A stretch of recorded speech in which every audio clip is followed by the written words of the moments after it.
السلام علیکم viewers, کارپل tunnel syndrome کے پارٹ 2 میں خوش آمدید۔ ہم نے کارپل ٹنل سنڈروم کے کازیٹیو ایجنٹ کے بارے میں پڑھا تھا۔ ہم نے پڑھا تھا کہ اس کے کازیٹیو ایجنٹ کیا ہے۔ اب ہم اس کی پارٹ 2 میں اس کے سائن سمٹمز وغیرہ پڑھتے ہیں کہ کارپل ٹنل سنڈروم کے جو سائن سمٹمز ہیں وہ کیا کیا ہو سکتے ہیں۔ تو چلو ہم اس کے سمٹمز اینڈ سائن وغیرہ وہ پڑھتے ہیں کہ اس کے سائن سمٹمز کیا ہے۔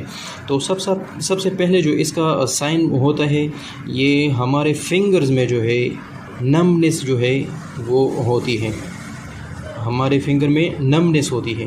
اس کے علاوہ اس کے ساتھ ہمارا ہاتھ وہ بہت زیادہ شدید درد میں مبتلا ہو جاتا ہے، شدید قسم کا درد ہوتا ہے ہاتھ میں۔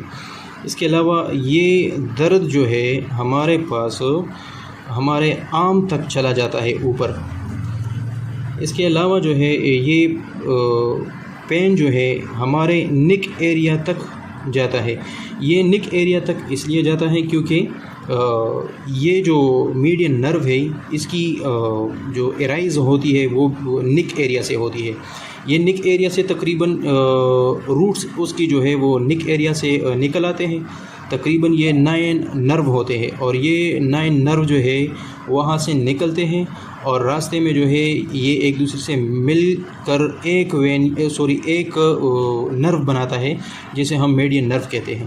جب یہ نرو ہمارے پاس نیک سے ہوتا ہوا، ایلبو سے ہوتا ہوا ہمارے آرم اور ریسٹ تک پہنچتا ہے، تو ہمارے ریسٹ ایریا میں یہ پیر یہ تقسیم ہو جاتا ہے، اور اس کی جو تقسیم ہے، اس کی جو ڈویژن ہے، وہ ہمارے thumb finger, index finger, middle finger اور ہاف آف رنگ فنگر یہ وہاں تک یہ نرو جاتے ہیں۔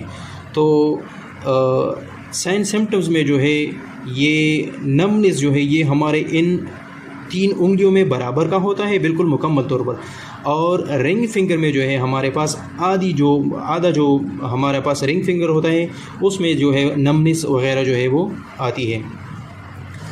اس کے علاوہ ہمارے پاس اس کی ڈائگنوسس ہم پڑھتے ہیں۔ تو ڈائگنوسس میں ہم اس کو کیسے ڈائگنوس کر سکتے ہیں۔ تو ڈائگنوسس میں سب سے پہلے ہم پڑھتے ہیں کہ ہم اس کو فزیکل ایگزامینیشن کے ذریعے ڈائگنوس کر سکتے ہیں۔ فزیکل ایگزامینیشن سے ڈائگنوس کر سکتے ہیں۔ اگر ایک ڈاکٹر یہ فزیکل ایگزامینیشن کر لے تو اس کو پتہ لگ جاتا ہے کہ ہاں یہ بالکل یہ کارپل ٹنل سنڈروم ہے۔ اس کے علاوہ ہم اس کے لیے ایک ٹیسٹ وہ ایڈوائز کرتے ہیں، جسے ہم کہتے ہیں NCS، نرو کنڈکشن اسٹڈی۔ تو نرو کنڈکشن اسٹڈی میں یہ چھوٹے سے الیکٹروڈز ہمارے ریسٹ ایریا میں وہ پینیٹریٹ کرتے ہیں، اور پھر وہ سگنلز وغیرہ وہ کریٹ کرتا ہے، اور جو ٹیکنیشین ہوتا ہے اس کو پتہ چلتا ہے کہ اس میں وہ کارپل ٹنل سنڈروم ہے کہ نہیں ہے۔ اس کے علاوہ ہم اس کے لیے ایکس رے وغیرہ وہ ایڈوائز کرتے ہیں، اور اس کے ساتھ ساتھ ہم الٹرا ساؤنڈ وغیرہ وہ ایڈوائز کرتے ہیں۔ تو یہ ہوئے ہماری ڈائگنوسس کہ ہم کس طرح کارپل ٹنل سنڈروم کو ڈائگنوس کر سکتے ہیں۔ اس کے علاوہ اس کی ٹریٹمنٹ کی طرف آتے ہیں۔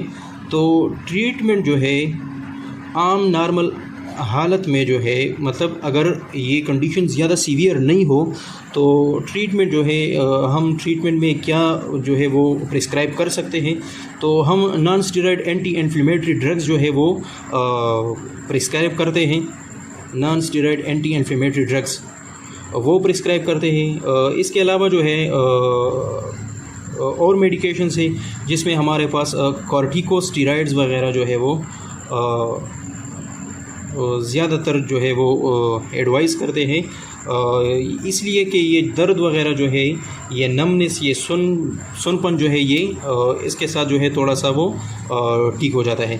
اس کے علاوہ اینٹی کنولسنٹ بھی ہم بعض اوقات استعمال کر سکتے ہیں۔ اینٹی کنولسنٹ استعمال کرتے ہیں، جیسے کہ ہمارے پاس گابا پینٹین وغیرہ یا پری گیبلن وغیرہ وہ یوز کرتے ہیں۔ اگر جو ہے ہمارے پاس ٹریٹمنٹ سے بھی جو ہے افاقہ نہ ہو اور ٹریٹمنٹ سے بھی یہ کنڈیشن جو ہے وہ ٹھیک نہ ہو تو لازماً ہمیں جو ہے وہ پھر آخری آپشن ہمارے پاس جو ہے وہ لاسٹ آپشن جو ہے ہمارے پاس سرجری جو ہے وہ ہوتی ہے، تو ہم اس کی جو ہے پھر وہ سرجری کرتے ہیں۔ سرجری سے جو ہے یہ مسئلہ جو ہے وہ ٹھیک ہو جاتا ہے۔ زیادہ تر لوگ جو ہے ان کی سرجری سے جو ہے وہ خوفزدہ ہوتے ہیں کہ یہ ہوگا وہ ہوگا، لیکن اس کے جو سرجری ہے کچھ بھی نہیں ہوتا، بس تھوڑا سا لوکل اینستھیٹک لگا دیتے ہیں اور ایک کٹ لگتا ہے، اور پھر جو پنچ نرو ہوتا ہے وہ اسے باہر نکال دیتے ہیں۔